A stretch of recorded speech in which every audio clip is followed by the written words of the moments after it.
In a town where everything seemed peaceful, the scent of a hidden truth lingered in the air. A deadly mystery, a misunderstanding, and a great lie, all were turning into a fear no one saw coming. When an old story came to life, it transformed into a murder that no one could have predicted.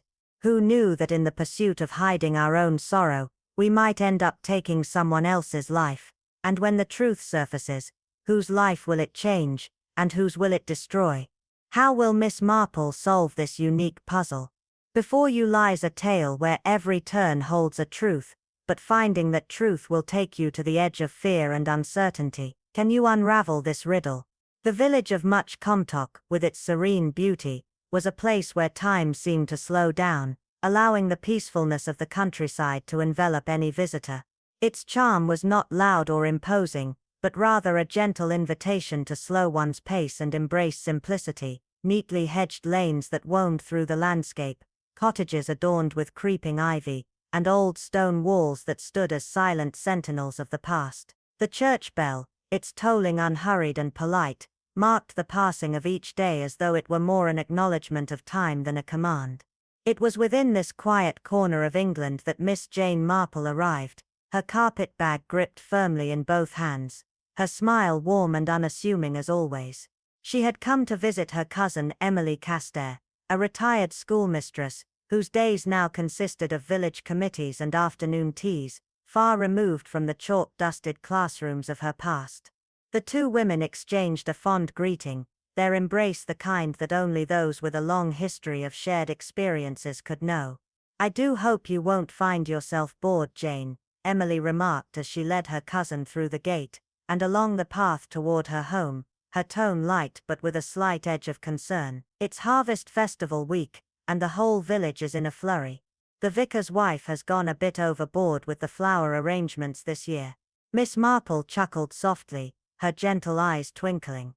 "On the contrary, Emily," she said, "village chaos can be most stimulating, if one observes it from the right angle." And so they settled in, anticipating nothing more than a quiet and uneventful visit. But Miss Marple, with her sharp instincts, knew better. Peace in places like Much Comtock was often just the surface, a mask hiding the more complicated and mysterious currents running beneath it. Later that afternoon, as the two women sipped tea and nibbled on Madeira cake, Emily began to gossip about the latest happenings in the village. But there was a strain in her voice, a hint of something unsettling, something Miss Marple noticed immediately. "Have you heard anything about poor Mr. Pritchard, the librarian?" Emily asked, her hands nervously clasping her teacup as she lowered her voice. Miss Marple, ever the attentive listener, raised an eyebrow. "I don't believe I've had the pleasure of meeting him," she replied politely. "No, you wouldn't have," Emily responded, her gaze shifting uncomfortably. "He keeps to himself, always has, very particular, a little grim, but brilliant with rare books. Lately though," she trailed off, her words hanging in the air like a cloud of unease, "lately he's been acting odd." Miss Marple leaned forward slightly, her interest piqued. "Odd?" she asked quietly, her tone warm but firm, encouraging Emily to continue. "Yes," Emily said, her voice dropping even lower. "He's been locking the library at strange hours, refusing visitors, and Lucy Craythorne, his assistant, says he's been muttering to himself about betrayal. She overheard him telling the vicar, 'Books don't lie, but men do.' It's all rather melodramatic, don't you think?" Miss Marple stirred her tea slowly, her eyes narrowing slightly. "He perhaps melodramatic," she murmured, "but it is often the case that those who speak most of betrayal have themselves been betrayed, especially those who live among order." Emily gave a nervous laugh, but Miss Marple remained quiet, her gaze thoughtful, knowing that the librarian's strange behavior was merely the beginning of something far more intricate than it appeared. The next morning, a thick fog descended upon the village, the kind that wrapped everything in an eerie, oppressive stillness. Miss Marple was adjusting her cardigan when Emily burst into the room, pale and breathless, her eyes wide with fear. "Jane," she gasped, "it's the library. It's burned to the ground." The news spread through the village like wildfire, each new whisper more frantic than the last. By mid-morning, the library, once a place of quiet study and cherished memories, was nothing more than a charred skeleton of its former self. The shelves, once lined with volumes of history and knowledge, were now reduced to blackened beams, the scent of ash hanging in the air. Constable Davis, a young man whose enthusiasm often outstripped his experience, was quick to declare the fire an accident. "It must have been the oil lamp," he said confidently. "He Pontus Porty wick perhaps caught the curtains, and the fire spread quickly." But then came the grim discovery: the body of Harold Pritchard, the librarian, found near his desk, lifeless and cold. Davis, eager to close the case, hastily concluded it was a tragic accident. Yet Miss Marple's gaze, cool and steady, lingered on the ruins, her mind working silently. She said little, but her expression told a different story. Fires, she knew, were rarely so neat, so tidy. One of the firemen, wiping sweat from his brow, remarked on something that struck him as odd. "The catalogue drawers," he said. "They're practically untouched. Not a single card has been moved." Miss Marple's mind began to churn, her thoughts racing as she pieced together the peculiarities of the scene.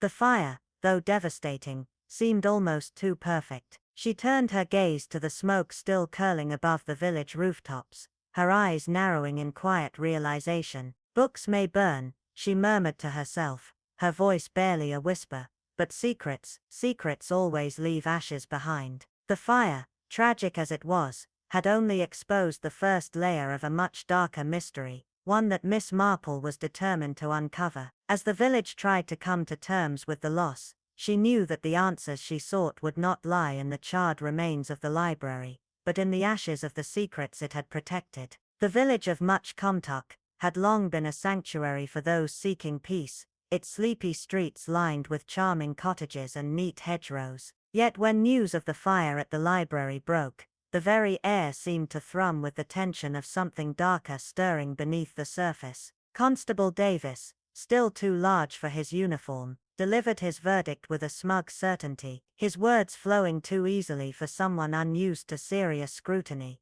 "It's a dreadful tragedy," he said, adjusting his helmet with a solemn nod to Miss Marple. "We believe the fire was caused by an overturned oil lamp in a room full of flammable papers. Poor Mr. Pritchard must have been working late, nodded off, and the rest is history." He said it with such conviction as if the case had already been solved.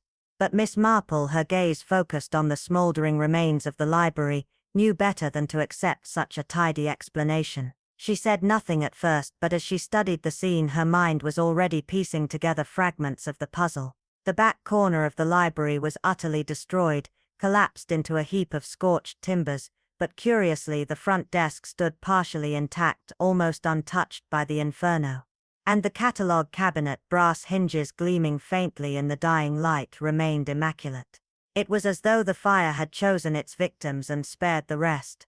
"Odd, don't you think?" Miss Marple murmured to Emily, her voice soft but laden with meaning. "How very selective fires can be." Constable Davis, caught off guard, offered a confused smile, but Miss Marple simply nodded, her gaze lingering on the scene. The next few days were filled with whispers and rumors, as is the way in a village when tragedy strikes. The local charity tea at the vicarage became a gathering spot for those eager to offer their opinions on the matter. It was there Miss Marple was introduced to several key figures in the village, each one more tangled in the mystery than the last. Edgar Green, chairman of the parish council, a man whose opinion was as inflated as his complexion, scoffed at the loss of the library, speaking loudly over his teacup. "A shame, yes," he said with exaggerated sorrow. "But perhaps an opportunity too. We could finally modernize, make better use of that space." Miss Marple raised an eyebrow. "Did you get along with Mr. Pritchard?" she asked softly. Green snorted in response. "Impossible man. Obstructive, wouldn't let us touch a thing. Treated the place like his personal museum." Mrs. June Talbot, a widow with a flair for the dramatic, and a minor novelist of local renown, chimed in next. Dressed in a violet scarf that seemed to shout for attention, she leaned close to Miss Marple and whispered, "He banned my books, said they were inappropriate. Can you imagine?" And finally there was Lucy Craythorne, the librarian's assistant, a pale, nervous young woman whose trembling hands gave away more than she intended. "He dismissed me," she whispered in a strained voice. "Only the day before," Stay, I was interfering. But I wasn't, I only wanted to help. Miss Marple listened carefully to each of their stories, noting their reactions and the subtle shifts in their demeanor. Each of them had a reason to be unsettled by Mr. Pritchard's death, each of them seemed to be hiding something. 3 days later, as Miss Marple walked past the ruins of the library, she could still smell the acrid scent of damp ash. Constable Davis, flattered by her attention, allowed her a quiet moment to examine the site. The smell of burnt wood and smoke was heavy in the air as she stood near the library's remains. She had expected the worst, but even then the catalogue cabinet, standing untouched amidst the devastation, seemed out of place. With a gentle touch she ran her fingers over its polished surface and opened one of the drawers. The cards inside were in perfect order, meticulously kept as they always had been. Miss Marple's eyes lingered on a specific entry, one that seemed out of place. The Comtock Folios, a historical collection of the county's history, listed with pride among the library's treasures. But when she asked Emily about them later that afternoon, she was met with a startling revelation. "Oh yes," Emily said, her voice tinged with an odd mix of reverence and confusion. "Pritchard was terribly proud of those books. Kept them locked up though, as if they were more valuable than anything else." Yet despite Emily's recollections, Miss Marple knew something was wrong. When she returned to the catalogue, she noticed that the folios, though carefully listed, were nowhere to be found among the remnants of the fire. Not a single charred cover, no sign of damage, nothing but an empty void, where the precious books should have been. The ashes remained, but the books had disappeared before the fire could touch them. Miss Marple's mind raced as she stood silently in the ruins, her thoughts racing through the possibilities. "Books may burn," she murmured, her voice barely a whisper, "but secrets always leave ashes behind." The mystery of the fire had only begun to reveal its true nature, and Miss Marple, with her unparalleled intuition, knew that the truth was hidden far deeper than anyone in much Comtock could imagine. Miss Marple's keen eyes absorbed every detail, her teacup resting delicately in her hands, untouched for a moment, as her mind worked furiously behind the facade of calm. It wasn't just the fire that had drawn her here, it was the unspoken tension in the air of Comtock that clung to its every corner like the dampness from a storm. This was a village where the familiar rhythms of daily life hid deeper currents of unrest, and Miss Marple, with her years of experience in reading the silences, knew that something was not right. The villagers, like many before them, hid behind their routines, their charming small-town roles, but it was in those very habits that the secrets festered, secrets that had to be coaxed from their hiding places. At the vicarage, as she sat among the regulars, sipping her tea, Miss Marple could feel the weight of every word and gesture. Mrs. Penbury, in her floral gloves, who normally prided herself on a polished, opinionated air, now leaned in, her voice lowered to a conspiratorial whisper. She told Miss Marple about Mr. Pritchard's tyrannical behavior, his refusal to allow others access to the reference section, and how he'd openly accused Lucy Craythorne of betraying him. Miss Marple, ever so gentle in her questioning, allowed Mrs. Penbury to weave the tale of a man on the edge, a man who had begun to trust no one. It was all too familiar, the kind of person who, when cornered, builds walls around themselves.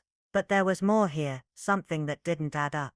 Miss Penbury's gossip had hinted at a growing paranoia in Pritchard, but the subtle undercurrent of fear told Miss Marple there was more to the story than petty disagreements or unsubstantiated accusations. As the tea flowed and the gossip ebbed and waned, Miss Marple's mind worked tirelessly, absorbing the quiet tension and looking for cracks in the villagers' stories. She knew she had to go back to the library, the place where everything had started. It had burned, but it had also given up something in the process. Constable Davis, ever eager to please and oblivious to her sharp mind, had granted her permission once again to inspect the ruins. No foul play, he insisted with boyish confidence, as if the case had already been closed. But Miss Marple knew better. Fire, after all, had its own peculiar way of revealing the truth. The sight of the scorched library filled her with a quiet sadness, but it was the absence of the fireproof safe's contents that caught her attention. She knelt beside the safe, noting the lack of any sign of forced entry. It wasn't burned, there was no scorching of steel or bending of hinges. It had simply been opened, and its precious contents, whatever they had been, were gone. No valuables had been left behind to remind anyone of what had once been safeguarded there. Just the hollow, empty shell of a safe that had once held something far more important than material goods. The fire had spared it, almost as if it knew exactly what to leave untouched. Miss Marple, however, was less interested in the safe itself than in what had been taken. She turned to the catalogue cabinet, which remarkably, still stood untouched amid the chaos. The drawers slid open smoothly under her fingers, but as she ran her hands over the cards, one gap caught her eye, small, precise, and deliberate. A single entry had been removed, leaving a void in the catalogue that seemed far too intentional to be the result of an accident. The card was missing, but the space it left behind was perfect, as if someone had known exactly what they were looking for. Funny, Miss Marple mused softly to herself. The fire spared the catalogue. Yet someone went to great lengths to erase one line of history. She ran the words over in her mind. Comtock Folios, County Journals, 1894. Why would someone remove such a detail from the record? And why leave the rest untouched, as if no one would ever question it? The fire had destroyed paper, yes, but only a thief or a liar would choose so carefully what to erase. A faint stirring of suspicion bloomed in Miss Marple's mind as she made her way to the parish council hall, where Edgar Green presided over an ever-growing stack of Harvest Festival leaflets. His greeting was polite but distant, his smile more a formality than anything genuine. "What can I do for you, Miss Marple?" he asked, his voice strained as if he were already tired of the questions that were beginning to circle him. Miss Marple, for all her quiet demeanor, had a way of making people uneasy with just a few well-placed words. "Oh, nothing official," she replied lightly, settling herself beside him, her knitting basket resting gently in her lap. "I've just been so curious about the future of the library. Such a loss to the community." Green cleared his throat uncomfortably, his response dry. "Tragic, yes, but life must go on. The building was falling apart. Pritchard refused all our renovation proposals." He spoke as though the matter were already settled, but Miss Marple could see the faintest twitch of guilt in his eyes. He was too eager to dismiss the tragedy, as if something about it bothered him more than he was willing to admit. The village was moving on, but there was something in his manner, something in the haste with which he dismissed the loss, that suggested he knew more than he was letting on. The library was being reduced to rubble, and with it the last pieces of a history that someone clearly wanted to bury. Miss Marple's mind clicked into place. A fire, a missing catalogue entry, a safe emptied without a trace. It was all too neat, too calculated. And Edgar Green's insistence on moving forward, no matter the cost, made Miss Marple more certain than ever that Comtock's mysteries were only beginning to unfold. Miss Marple, with her calm, methodical manner, took in the scene before her, the faintest of twitches in her eyes, giving away the quiet stirrings of her mind.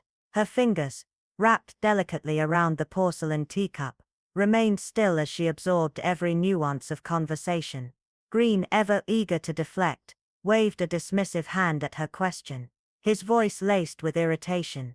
Pritchard was stubborn, you see. He resisted change at every turn, he explained, his words sharp and rehearsed. I tried to modernize the library, tried to open it up to new ideas, but he hoarded the shelves with obscure journals, and refused to allow any input from the community. It became his personal domain, a sacred temple of dusty old books and narrow-mindedness. Miss Marple tilted her head slightly, allowing the silence to linger.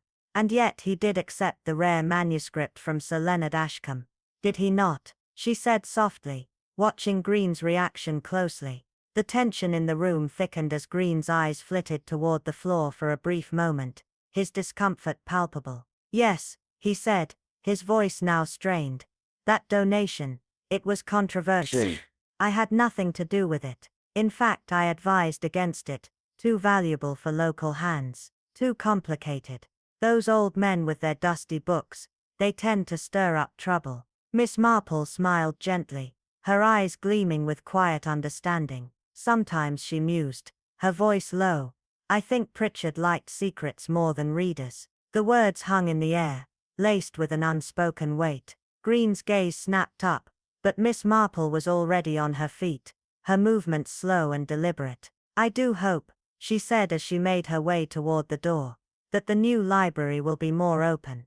Though of course, some knowledge is harder to replace than others." With that she left him standing there, his fingers still nervously flipping through a stack of Harvest Festival leaflets, utterly unaware that Miss Marple had already peeled back the corner of a long-buried mystery. Days later, as the village buzzed with preparations for the festival, Miss Marple found herself on the village green, where Mrs. June Talbot was orchestrating the chaos of hanging bunting and managing an uncooperative group of volunteers. Mrs. Talbot stood out among the crowd, her posture as sharp as her tongue. "Miss Marple," she called, waving her cigarette with dramatic flair. "Tell me, are they still pretending Harold Pritchard's death was an accident?" Miss Marple's expression remained neutral, her voice mild. "I rather think the matter is still under consideration, though one hears such conflicting things." Mrs. Talbot sniffed, her disdain obvious. "Let them consider whatever they like.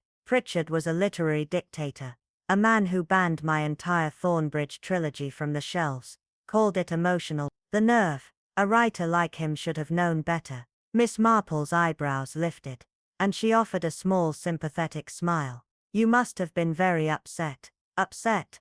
I was furious," Mrs. Talbot snapped. "I told him so too. In the post office queue no less. If he couldn't tell fiction from filth, then he had no right to be in charge of what people read." She paused, her gaze distant for a moment before continuing. "It was just before that council meeting, you know. The one where he stormed out after accusing Green of being a Philistine." Miss Marple listened intently, folding her hands in her lap. "And such words, were they not just words?" she asked gently. Mrs. Talbot raised her chin defiantly. "Of course they were just words. I'm a writer, Miss Marple. I deal in provocation, not petrol." Yet, beneath the bravado, Miss Marple could sense the tremor of something deeper, something unresolved. Grievances in small villages had a way of smoldering, waiting for the right spark to ignite them. A few days later, Miss Marple encountered Lucy Craythorne near the old churchyard gate,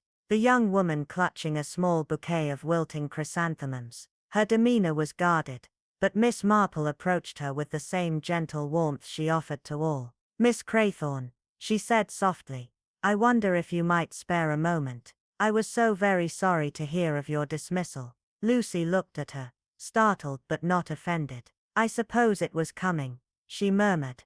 "Mr. Pritchard. He was under a great deal of strain." "So I gather," Miss Marple replied, her voice laced with quiet sympathy. "And you were closely involved with the rare volumes, were you not? Trusted with the folios?" Lucy nodded, her eyes clouded with unease. "He was careful with them. But yes, I helped him catalogue the folios. We had just finished updating the index when—" Her voice trailed off, and she glanced at the ground, her hands trembling slightly. "When things changed," Miss Marple prompted gently. Lucy hesitated. "He accused me of snooping, said I'd been going through the safe. But I never did. I only—" Her words faltered, and she looked away. "He frightened me, Miss Marple. He wasn't himself." Miss Marple's eyes drifted down to Lucy's gloved hands, noticing their tremble.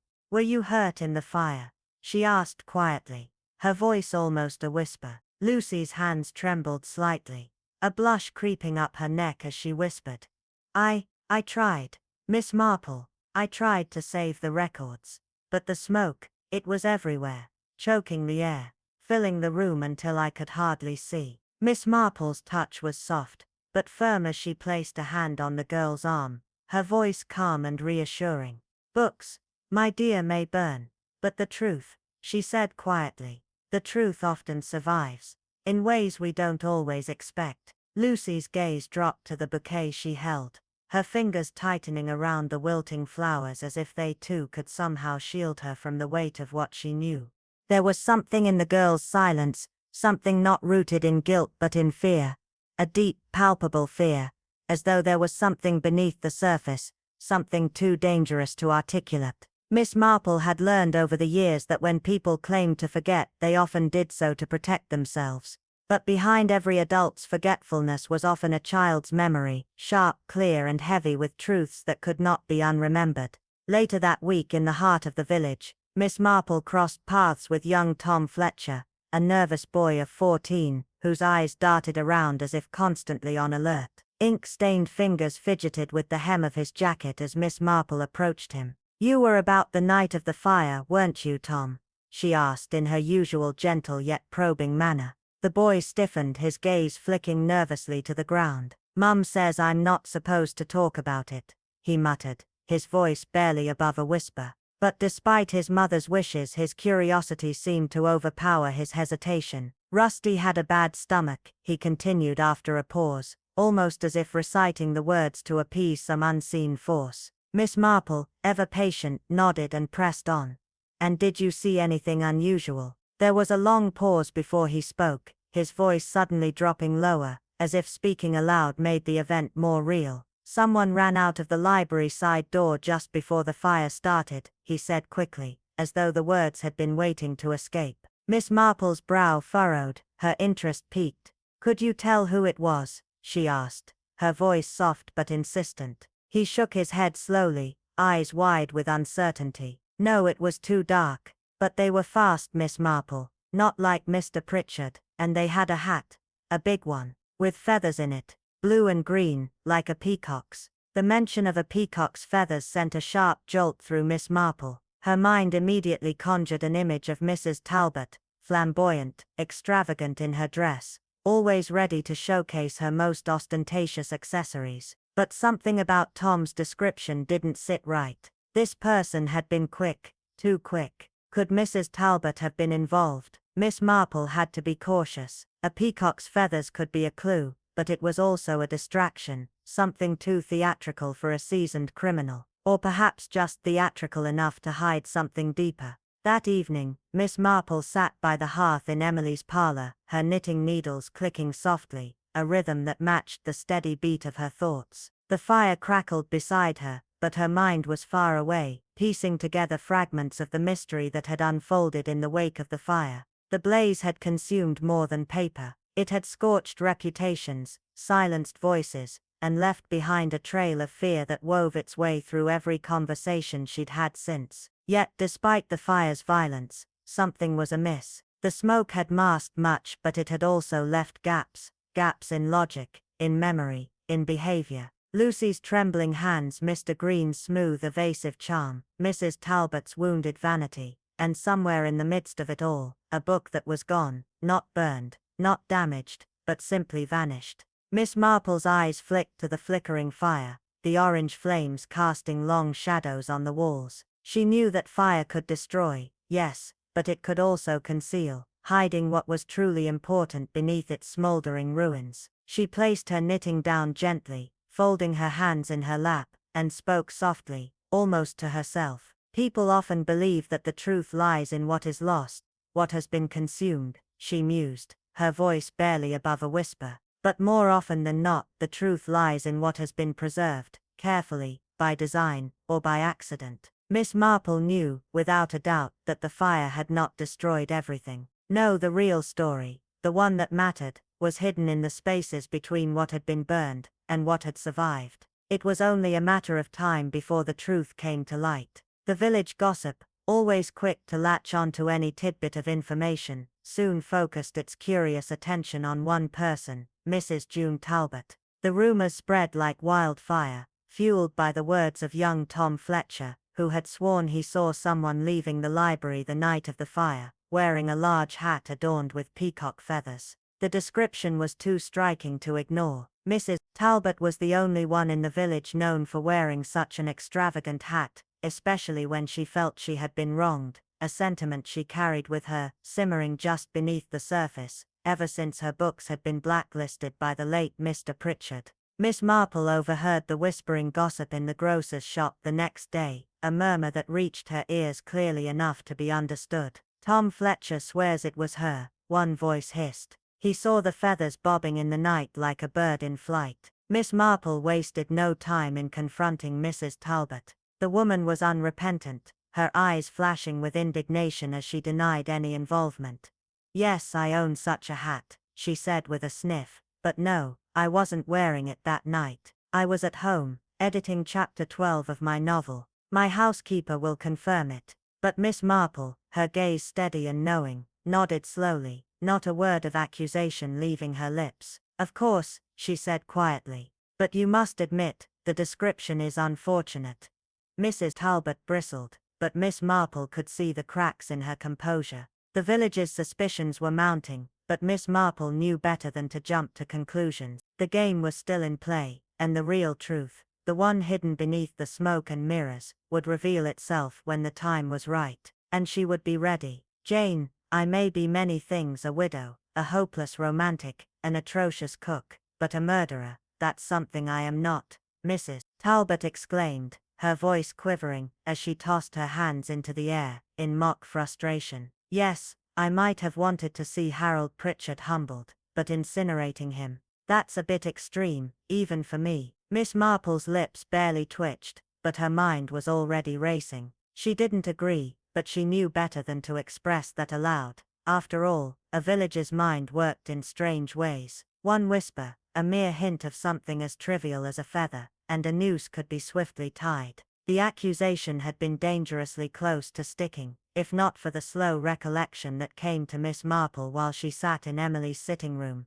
darning a glove, sipping weak chamomile tea, and letting her thoughts wander. It wasn't an epiphany, it was something subtler, a quiet, almost imperceptible realization that seeped into her mind as naturally as a memory returning unbidden. Mrs. Talbot, for all her theatrical antics, had a limp, a mild but unmistakable one that she herself had mentioned with great flair, on the day she'd slipped on a patch of black ice outside the Women's Institute. Miss Marple recalled seeing her ascend the church hall steps during the last garden fete, moving with noticeable effort, leaning heavily on a silver-headed cane, not a woman who could sprint, certainly not one who could dart unseen from a building in a matter of seconds. That image stayed with Miss Marple, not as proof, but as an important absence, an absence of the cane that was somehow missing from the person young Tom Fletcher had described. She approached him again, under the pretense of thanking him for delivering a letter to the rectory.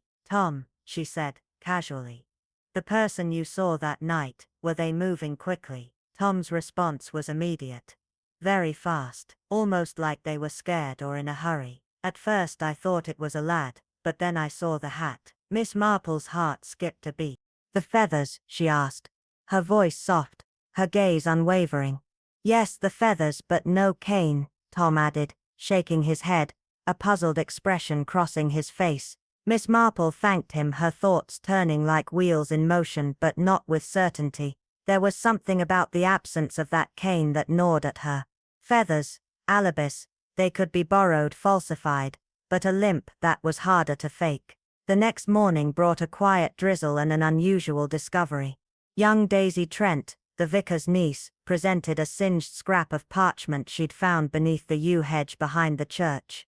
The edges were scorched, but the center was surprisingly intact, the ink still legible, curling in a style Miss Marple recognized immediately. It was Latin, but not just any Latin. Medieval, ancient, like something pulled from the dust of history. The vicar, after a cursory examination, confirmed it. "It's quite old, Miss Marple," he said, "possibly from a monastic text." Miss Marple handled the page delicately, her fingers tracing the ink with care. "Where exactly did Daisy find this?" she asked, her voice calm, but her mind already leaping ahead. "By the church hedge, near the back entrance," the vicar replied. Miss Marple's eyes narrowed as she gazed out the window toward the smoldering ruins of the library, the very same library that had been the subject of so many rumors since the fire. The scorched remains were still fresh in her mind. The page, though singed, was too well preserved, too carefully maintained to be merely an accident. She folded it neatly, slipping it into her bag. Whatever it was that Pritchard had hidden, it wasn't just rare, it was valuable, possibly irreplaceable. But that wasn't the most telling part. What had been removed before the fire, what was gone, was far more important than what had burned. It was during a book sale at the church hall that Miss Marple's attention was drawn to Sir Leonard Ashcombe, a man of old money, old manuscripts, and an ego to match. The Reverend, always dry in his humor, commented. Ashcombe wanted special access to the library, but Pritchard wouldn't have it. Miss Marple, intrigued, glanced up. Special access, she asked, her voice even. Yes, keys to the restricted rooms, something Pritchard was very possessive about, the Reverend explained. Said it was for the rarest of collections. Miss Marple's mind turned, working over the connection between Ashcombe's obsession with rare books and Pritchard's refusal to let anyone see them. Something didn't sit right. A man who hoarded books would go to great lengths to keep them from prying eyes, especially if they held something beyond the ordinary. It wasn't just about rare texts, it was about something that could give him power, influence, or perhaps even something darker. The mystery deepened, but Miss Marple knew one thing for certain. The truth was hiding in plain sight, woven through the feathers, the limp, the rare parchment, and the whispered names. And it would all come together soon. As Miss Marple's investigation continued, the pieces of the puzzle began to form in a way that both intrigued and unsettled her. The inquiry into Sir Leonard Ashcombe's strained relationship with Harold Pritchard had seemed like a mere formality at first, but as she delved deep, the truth began to unravel, not in sharp, sudden revelations, but in the slow, steady drip of suspicion that grew more intense with each passing moment. At the village registry, Mr. Pettigrew, the unassuming but diligent keeper of records, provided Miss Marple with an unexpected detail. The letter that had passed between Sir Leonard and Harold had been far more than just a polite refusal. It was a statement of intellectual superiority, a declaration that Harold's collection in its purity and authenticity should never be sullied by association with someone as mercenary as Sir Leonard. Pettigrew spoke of it with some admiration, almost as though Harold's pride in his work had been a sacred thing, but Miss Marple knew better. This letter, with its carefully chosen words, was not just a rejection, it was a signal. A signal that Harold's library was a fortress, one he was determined to keep free from outside influence, especially from those like Sir Leonard, whose obsession with prestige was as suffocating as it was obvious. Yet Miss Marple's sharp mind wasn't satisfied with the obvious. She sensed something more. It wasn't the books themselves, but something Harold had kept hidden, something so precious that its mere presence threatened to destroy the fragile equilibrium of the village. Sir Leonard's rejection had gone beyond wounded pride. It had been a battle for something that couldn't be replaced. But what could it have been? Something far more valuable than paper and ink, Miss Marple suspected. It wasn't until a visit to Edgar Green's council office that Miss Marple's suspicions began to take shape. Green, normally a man of few words, seemed rattled by the casual nature of her questioning. A simple inquiry about Harold's last days, and his cryptic accusations about treason against literature, sent an unexpected chill down Green's spine. At first he dismissed Harold's words as nothing more than the ravings of a man who had too much time to ponder trivial things. But Miss Marple, ever the observer, saw through the facade. Harold's words hadn't been meaningless. The phrase treason against literature suggested something deliberate, something malicious, and yet it remained just beyond her grasp. Green, perhaps uncomfortable with his own knowledge, had been quick to brush it aside. But Miss Marple knew better. The accusation of betrayal wasn't the ramblings of a paranoid man, it was a warning.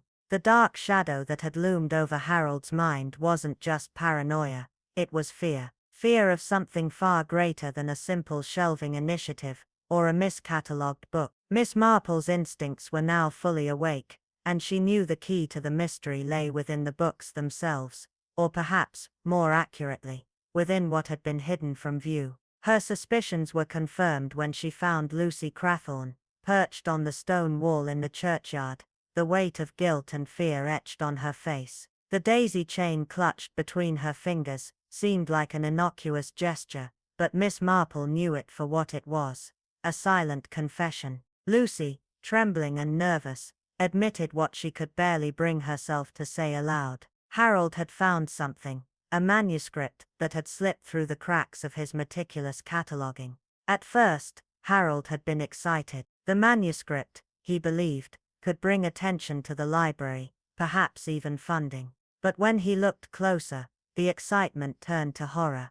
The manuscript was a forgery, a deliberate lie planted within his beloved collection. Harold's reaction had been nothing short of explosive. He locked the manuscript away, vowing to expose the forgery and ruin whoever had dared to deceive him. Lucy, terrified by his fury, had agreed to keep the secret. She wasn't afraid of the manuscript, of its contents, or of the fire that had so recently destroyed part of the library. She was afraid of the people behind the forgery, the ones who had planted it there with malicious intent, knowing that it would destroy Harold's reputation, his precious collection, and perhaps even his life. As the dusk settled over the village, Miss Marple understood the gravity of the situation. The forgery wasn't just a simple mistake, it was a carefully orchestrated plan to bring Harold Pritchard to his knees, to strip away everything he had worked so tirelessly to protect. And those behind it were far more dangerous than anyone had imagined. Lucy's fear was not of ghosts, or the library, or the fire that had destroyed it, but of the people with far darker motives. People who had managed to weave a web of deception so intricate that it had ensnared even Harold Pritchard, a man who had prided himself on his sharp mind and unyielding control. But Miss Marple, ever the quiet observer, knew that the truth was never as simple as it seemed. As she sat beside Lucy listening to the trembling confession, she felt the weight of the mystery settle around her. The forgery was a symptom of a far deeper illness, one that had festered in the heart of the village for years, and now it was time to uncover the truth. That evening Miss Marple sat quietly in Emily's parlor, the steady tick of the grandfather clock keeping pace with the relentless thoughts that swirled in her mind. A forged manuscript, a rejected collector, shadows lurking in the dark, and a librarian obsessively protective of his truth. These were not isolated incidents, but interconnected threads in a far larger tapestry. As she sat, knitting idly with a furrowed brow, the faces of those involved began to come into sharper focus. Mr. Green, the ambitious village councilman, was a man obsessed with the legacy of the village, always eager to attach his name to anything that required funding. His drive to control the narrative had always been evident, but Miss Marple knew there was more to his ambition than simple civic duty. Mrs. Talbot, with her theatrical flair and constant references to fictional dramas, seemed like little more than an overblown character in one of her own stories, harmless in her illusions but potentially dangerous in her impulsive acts. Sir Leonard Ashcombe, a man used to commanding obedience and seeking the validation of others, had been denied by the stubborn gatekeeper of Harold Pritchard's meticulously curated library, a rejection that in his world could never go unanswered. And then there was Lucy, poor Lucy Crathorne, caught in a web she did not weave, her hands burned by the fire she couldn't escape, her eyes wide with fear, hiding truths she had barely come to understand. As the evening drew on, Miss Marple paused her knitting, her thoughts coalescing into a single, undeniable realization. The fire that had destroyed part of the library was not a mere accident or a careless mistake, it was a calculated act of erasure. But not everything had been erased. The manuscript, the object at the heart of the mystery, was no longer in the safe, but the catalogue drawer remained untouched, perfectly ordered as if nothing had been disturbed. That, Miss Marple knew, was no coincidence. Someone had been far too careful, leaving nothing to chance. A fire, she murmured, set to destroy the truth, but forgotten that lies always leave a trace of their own. With that, she knew what she had to do next. Sir Leonard's estate, Renley Hall, stood in defiant quietude on the edge of the village, its ivy-clad towers and crumbling stone walls a monument to a bygone era of faded aristocracy. Miss Marple arrived under the guise of returning a borrowed book, The Lives of Antiquarian Bibliophiles, a volume Sir Leonard had once donated to the local lending society, and was always eager to discuss with anyone who shared his passion for rare books. The moment she stepped into the hall, she was met with Sir Leonard's reserved yet cordial manner. His library was more a museum than a study, and it was clear that in his world, the way one handled a book spoke more than mere words. "Ah, Miss Marple," he greeted her, "a pleasure as always." Still pursuing that little mystery about the village fire, she smiled gently, playing the role of the humble observer. "Oh, I leave such matters to the professionals. I merely observe." Sir Leonard chuckled, his lips curling in a thin, knowing smile. "And what have your observations told you about poor Pritchard?" "That he was a man of deep conviction, and many enemies," she replied softly, watching his reaction. Sir Leonard's face hardened, his words cutting with a sharpness that bordered on contempt. "A fool, that one. Wouldn't accept a valuable donation because of his absurd ideas about literary purity. He insulted my credentials, you know. The nerve. Yet you corresponded with him extensively." Miss Marple asked, her tone mild. He waved a hand dismissively. "A wasted effort." He returned my offer unopened, then wrote to suggest that I had planted a forgery in the collection to bolster my reputation. Miss Marple's eyes never wavered. "Did you?" "Of course not," Sir Leonard replied, his answer coming too quickly, too forcefully. "But he said it," Miss Marple observed, her voice cool. Her gaze swept the neatly ordered bookshelves, each tome gleaming with the kind of pride Sir Leonard took in appearances. "I wonder," she said softly, "how a man so proud of authenticity would respond to being publicly accused of dishonesty." Sir Leonard's eyes narrowed, a flicker of discomfort flashing across his face. "Not well," he muttered, his voice tight. Later that afternoon, Miss Marple met with Mr. Rollins, the village solicitor. The man's pride lay not in the law itself, but in the confidentiality it provided, and Miss Marple knew how to extract the truth without overstepping bounds. "I was told," she said, keeping her tone casual, "that you handled some of Mr. Pritchard's affairs. I wonder, purely out of concern for Lucy Crathorne, if you are aware of any unusual correspondence in the weeks before the fire." Rollins hesitated, then gave a reluctant nod. Harold wasn't the type to involve others. "But yes, he did ask me to witness a letter. Didn't say much, but I glanced at the heading. It was addressed to Sir Leonard Ashcombe, sealed but never posted. He changed his mind about sending it, said it would do more harm than good." Miss Marple, with Rollins' discreet permission, later read the letter in Emily's presence. It was precise, emotionally controlled, and damning. Harold Pritchard had accused Sir Leonard Ashcombe of knowingly placing a forged manuscript in the library's collection. The letter, a testament to Pritchard's unwavering commitment to truth, carried the weight of his final desperate plea for justice, and it became clear to Miss Marple that the mystery was far more than a simple fire or a single forgery. This was a web of deception, and she now had all the strands she needed to unravel it. That evening, as the fire crackled softly in Emily's parlor, Miss Marple sat still, her eyes tracing the dancing shadows on the wall. The old grandfather clock ticked rhythmically, mirroring the steady beat of her thoughts. A forged manuscript, a rejected collector, a fire that had burned not to destroy but to conceal. The pieces of the puzzle were slowly coming together. She pondered each player in this tangled web. Mr. Green, who had ambitions tied to the village's history and a financial hand in all things needing support. Mrs. Talbot, theatrical, dramatic, but harmless in her longing for attention. Sir Leonard Ashcombe, whose pride was bound to his library and his desire for control, clashing with the obstinate librarian. Harold Pritchard, whose uncompromising sense of integrity had led him down a dangerous path. And Lucy Crathorne, caught in the crossfire, her fear and confusion now evident in every glance. It all led back to the fire. The manuscript, the one thought lost in the flames, had not been burned by mistake, nor was it destroyed by mere carelessness. No, it had been intentionally erased, its traces wiped clean in a careful, deliberate act. But the catalogue drawer, perfectly intact, held a secret. Someone had set the fire to erase the truth, but in doing so, they had left behind a scent, a trail that could not be ignored. Miss Marple's knitting lay untouched, her fingers absent-mindedly tracing the pattern as she reflected on the puzzle.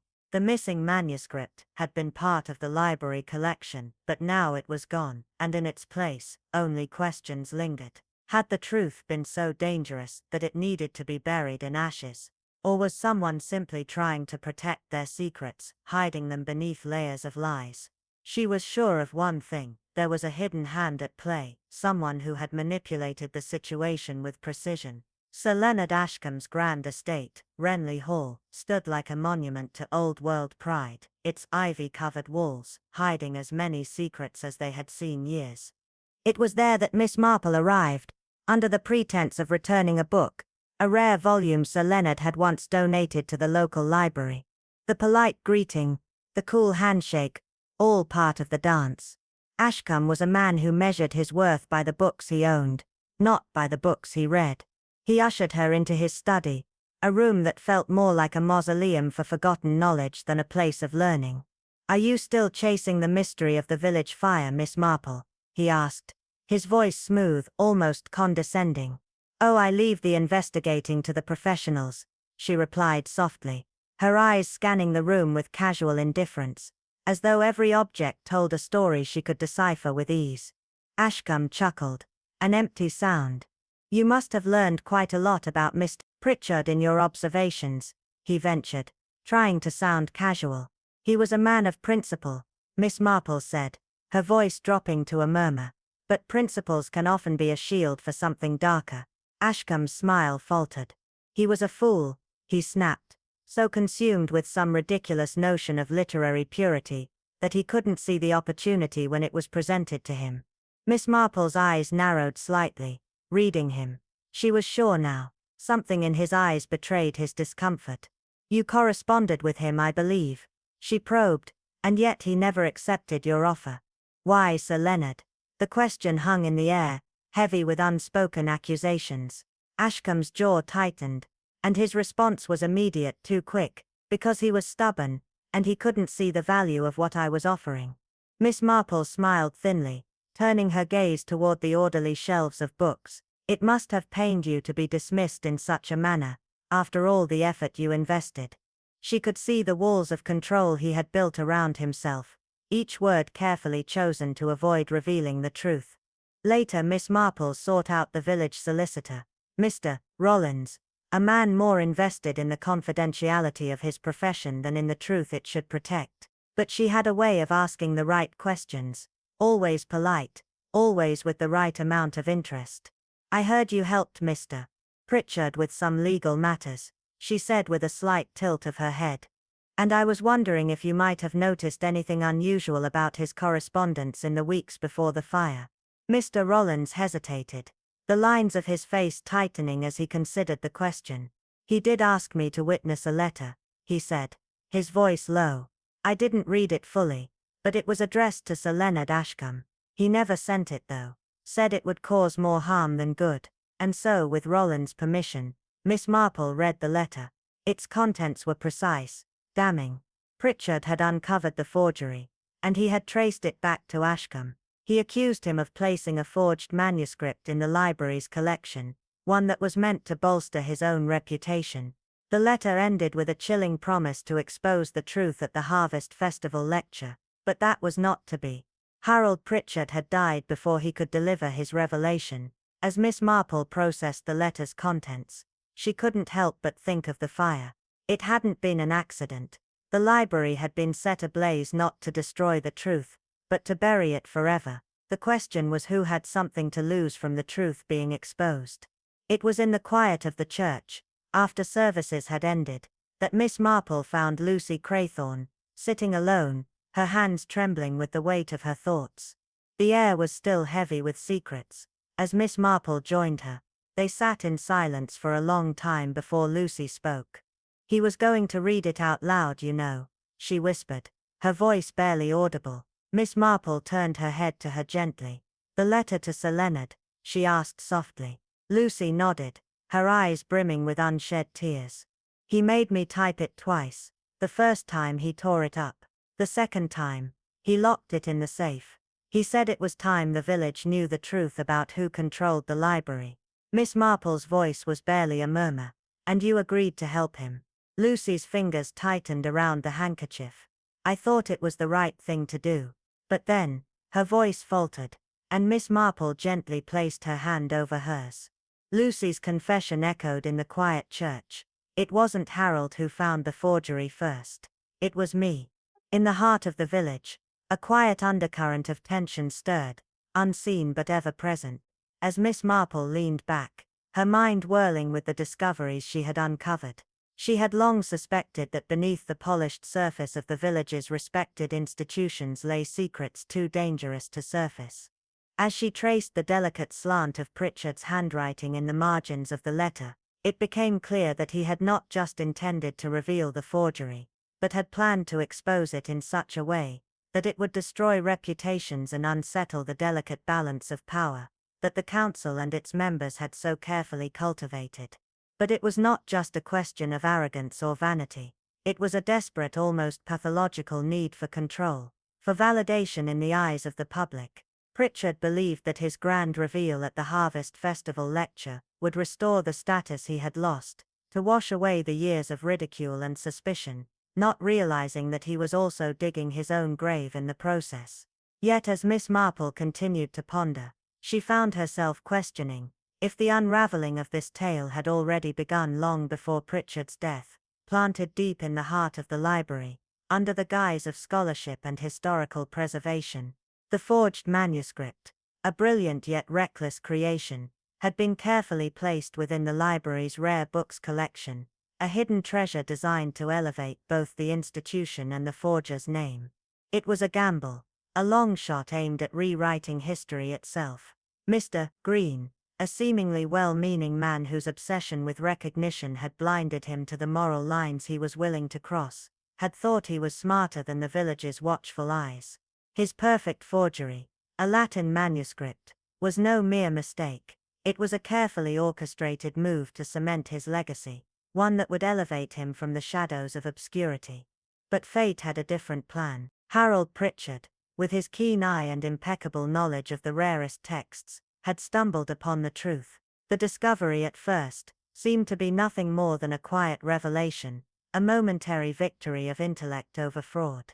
But as Pritchard, driven by pride, set his intentions to expose the forgery, it became clear that this small act of justice would set off a chain of events far more sinister than anyone could have imagined. A confrontation was inevitable.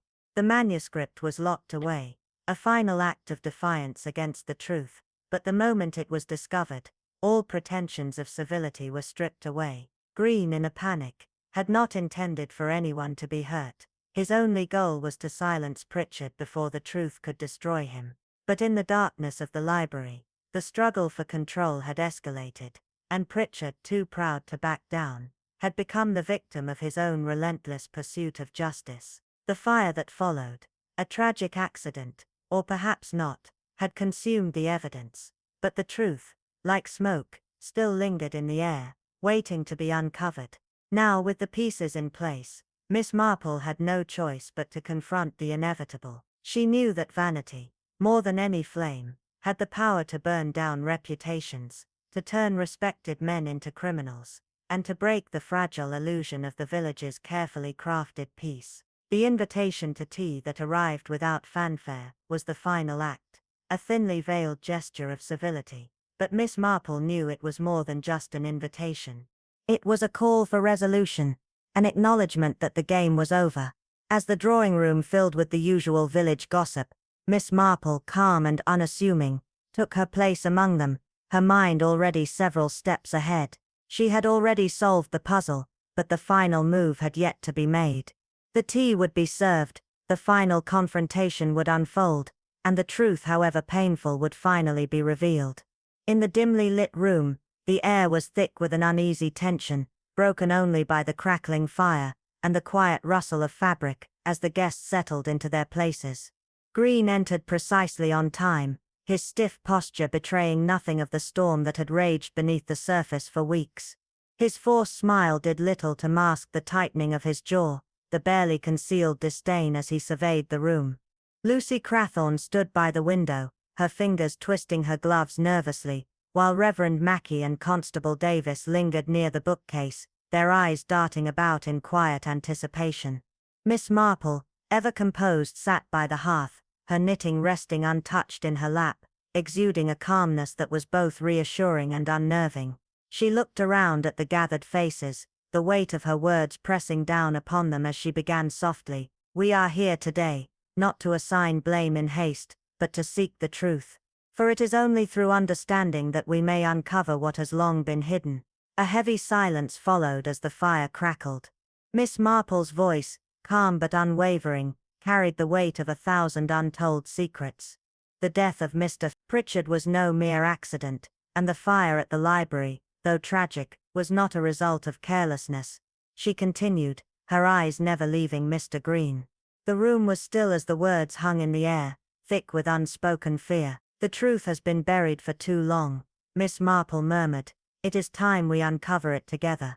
Her gaze never wavered, her tone steady as she laid the foundation of her revelation. It began with a manuscript, an ancient theological text believed to be lost to time. Miraculously, it appeared in our village library, not through the proper channels, but quietly, almost furtively, added to the collection among other rare and forgotten tomes. At first no one questioned its origins, except for Mr. Pritchard and Lucy, of course. Lucy's eyes dropped in shame as Miss Marple spoke her name, but the mention of Pritchard's scrutiny sparked an unmistakable change in the room's atmosphere. Pritchard, despite his usual disdain for Lucy's observations, could not ignore the inconsistencies in the manuscript.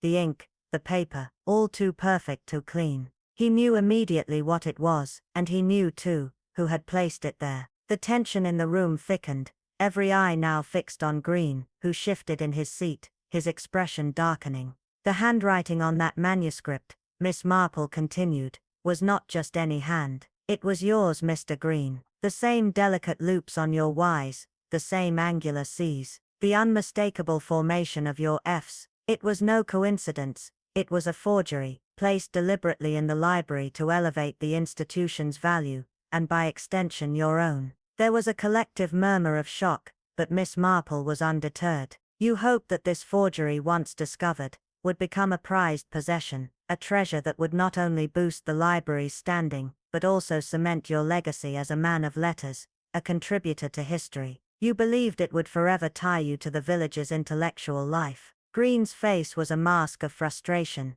his lips pressed into a thin line, but Miss Marple's words were like arrows, each one finding its mark. "But Mr. Pritchard, with his unyielding commitment to truth, discovered your secret, and he had planned to expose it. He had the letter, he was ready to unveil not just the forgery, but its creator." Miss Marple paused, allowing the gravity of her words to settle. "He intended to read that letter aloud at the Harvest Festival, to name you as the forger before the entire village." Green's eyes darted nervously to the window, as if searching for an escape that wasn't there. "You did not mean to kill him, Mr. Green," Miss Marple said quietly, her voice now a soft, almost pitying tone.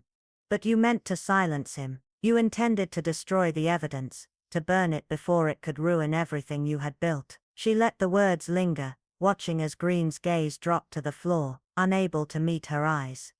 "But Pritchard, in his search for his notes, returned to the library. He confronted you, and in that confrontation, the truth spilled out. Not just the forgery, but your pride, your panic, your desperation to protect the facade you had so carefully constructed." Miss Marple leaned forward, her eyes sharp. "It wasn't ambition that killed Miss Pritchard, it was wounded pride, and in the end that pride led to his tragic death, as you fought to protect your legacy, your lies, from being exposed."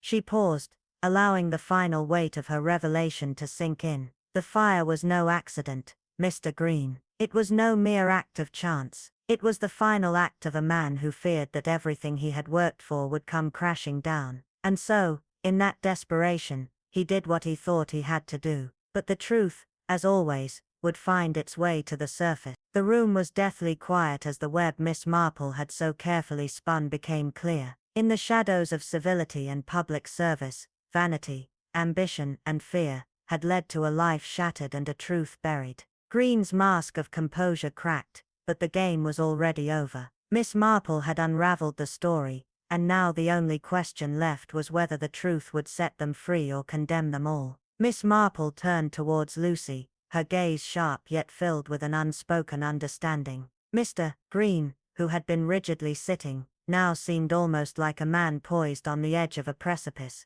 yet holding on by sheer force of will. Lucy stood, stunned, as Miss Marple's voice dropped. softening, but every word resonated with deadly accuracy. I believe, Mr. Green, that the confrontation on the night of the fire was not just a moment of pleading or accusation. It became a battle of pride, of old wounds and fragile egos. You confronted Mr. Pritchard, perhaps in desperation, perhaps in a vain attempt to save yourself. But when he refused to be silenced, to bend to your will, it turned violent. The spark of anger ignited something much more dangerous. You were not just defending your secret, you were trying to protect a life's work that had already begun to unravel at the seams. The room seemed to hold its breath. In that moment, Mr. Green, she continued, her words cutting through the silence, the path you chose was irreversible. You struck him, not with rage, but with a cold, calculated need to stop the inevitable. It wasn't the blow that killed him,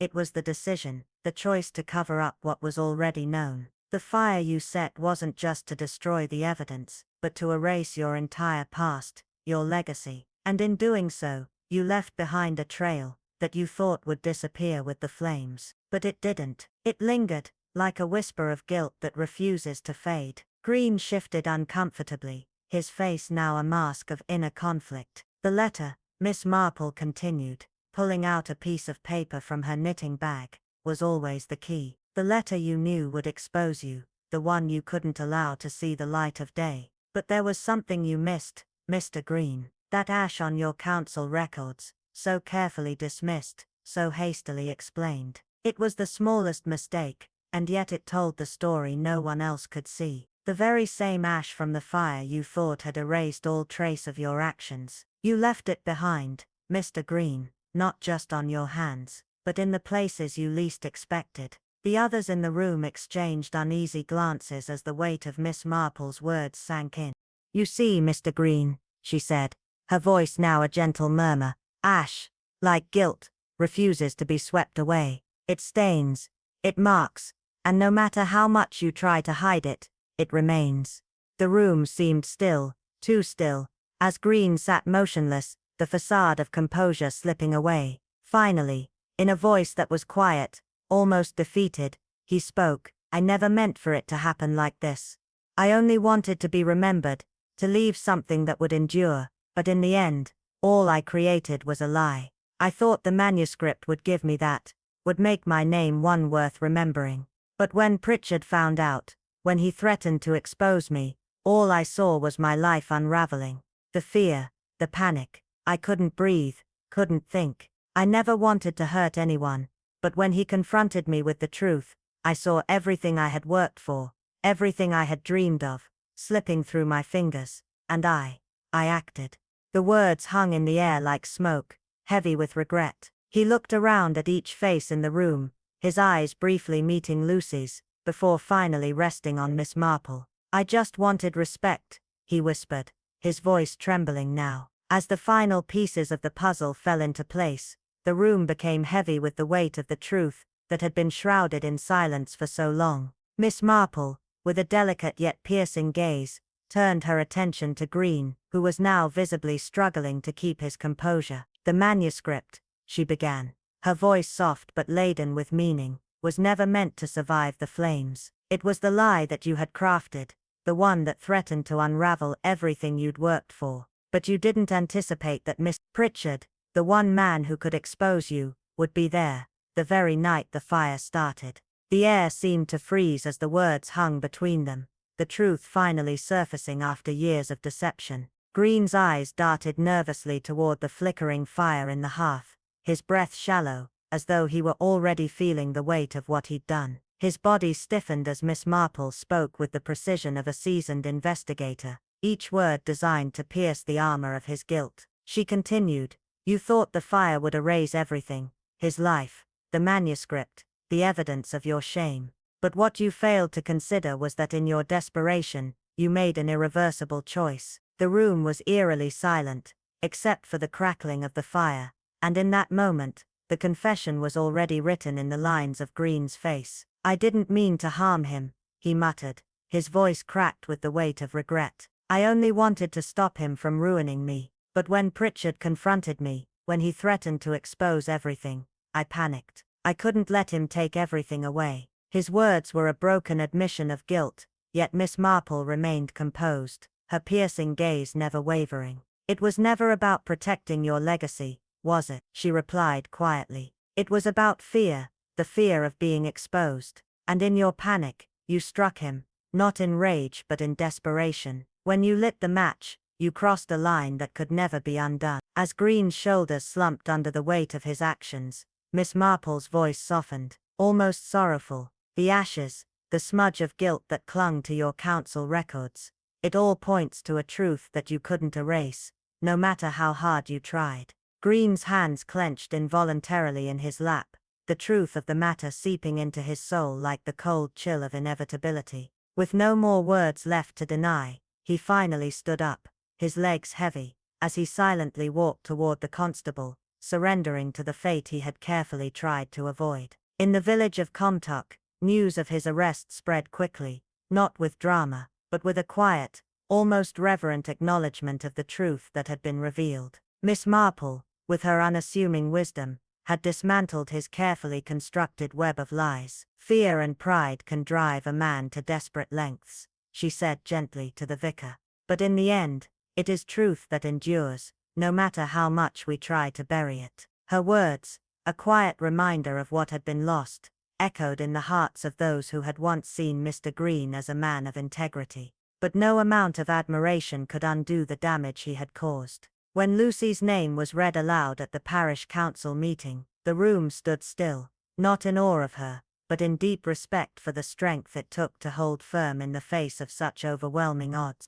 Her reputation, tarnished unjustly, was finally restored, not through dramatic speeches or grand gestures, but through quiet bravery. As the villagers of Comtock moved forward, the legacy of Mr. Green would remain a shadow of shame, a reminder that even the most carefully hidden secrets will eventually come to light, no matter how much one tries to bury them in smoke and ash. The library's charred remains were eventually cleared away, and a small plaque was added in honor of Pritchard's unwavering commitment to truth, a final tribute to a man whose life had been lost in the pursuit of protecting what was rightfully his. But amidst the sorrow, life moved on in its own peculiar way, with Mrs. Talbot, ever the showwoman, staging a small but theatrical act of redemption at the Harvest Festival. "I was always literature," she quipped, securing her place in the village's history with the same flair that had once earned her a reputation for gossip. And while some rolled their eyes, others couldn't help but smile at the absurdity of it all, as life in the village continued, its secrets slowly fading into the past. In the end, the truth had prevailed, but it had taken more than just the revelation of a murder. It had taken the courage of a few to stand against the tide of fear, pride and guilt that had once held the village in its grip. And that, above all, was the most enduring legacy of all. In the small, seemingly peaceful village of Ashcombe, the days grew shorter, and the crisp scent of autumn filled the air, yet beneath the surface, tensions simmered. It was in these quiet corners of life that Miss Marple thrived, her eyes sharp, her mind even sharper, always watching, always listening. The mystery that was about to unfold, however, was unlike any other she had encountered. It began with the sudden and unexpected death of Arthur Green, the quiet, unassuming member of the village council. His reputation had been meticulously curated over the years, a man known for his discretion and dedication to keeping Ashcombe's affairs in order. However, beneath the surface of his respectable image, there was a secret, a dangerous one, that threatened to unravel the very foundation of the town's history.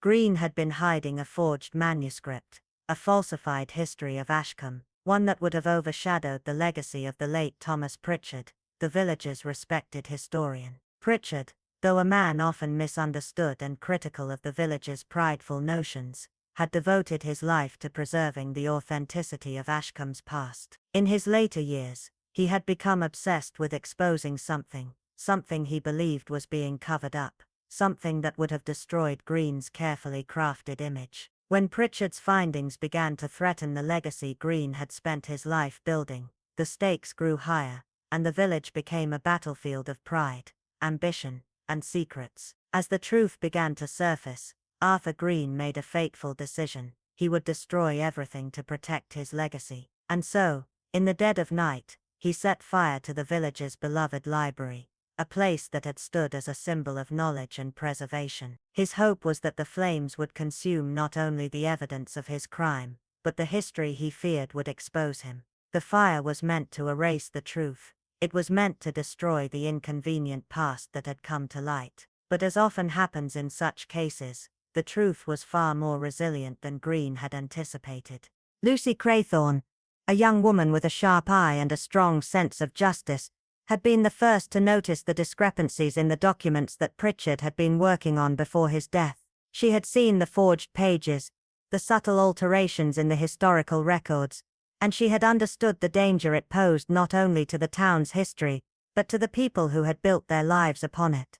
But in a village as close-knit as Ashcombe, standing against a man as established as Green was no small feat. Lucy had been dismissed as a troublemaker, a young woman who didn't understand the way things were done. She had been ridiculed and ostracized for her persistence in revealing the truth. But Miss Marple, with her wisdom and understanding of human nature, recognized the courage it took for Lucy to stand alone in the face of so much opposition. As the investigation into Green's death unfolded, it became clear that the fire was no accident. It had been a deliberate act of destruction, and it wasn't just the library that had been burned. Green had hoped to erase the memory of Pritchard, to silence the truth that was beginning to resurface. But in doing so, he had only made things worse for himself, as the investigation slowly but surely uncovered the layers of deception he had worked so hard to maintain. Green hadn't set out to kill anyone. He had been driven by fear, fear of losing his legacy,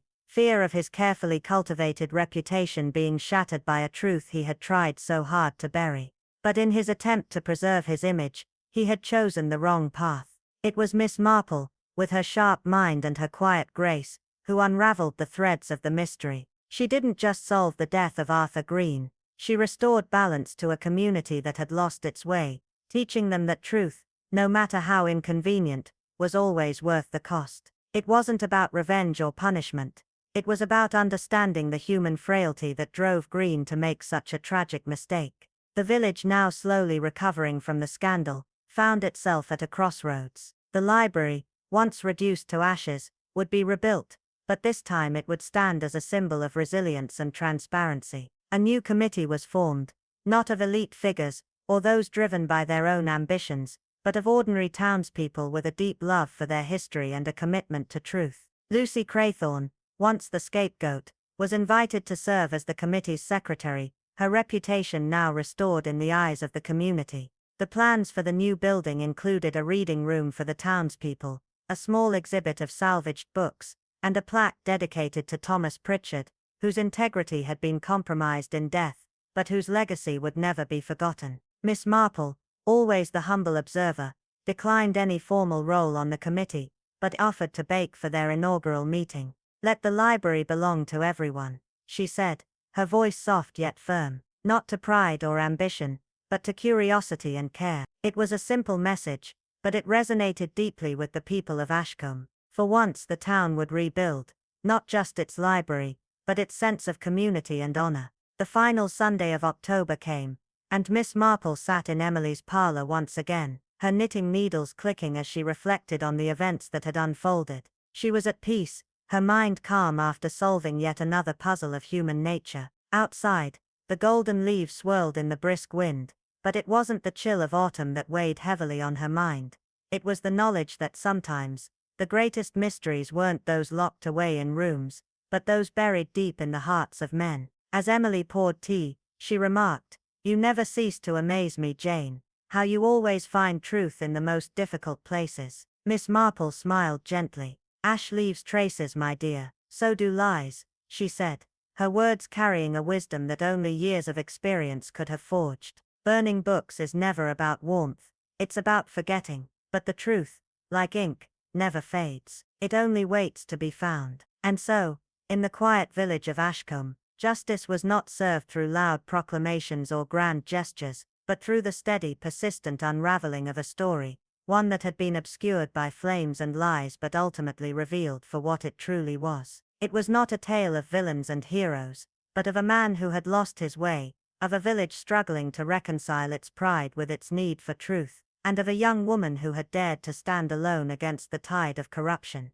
In the end, Miss Marple's greatest triumph was not in solving a murder, but in restoring the heart of Ashcombe to its rightful place. The library, though rebuilt, would always stand as a reminder: truth, no matter how inconvenient or difficult, was worth the sacrifice. And so, as the days grew colder and the last leaves of autumn fell, Ashcombe moved forward, carrying with it the lessons of the past, knowing that the greatest mysteries were not always those of crime, but of the fragile human nature that lay beneath the surface.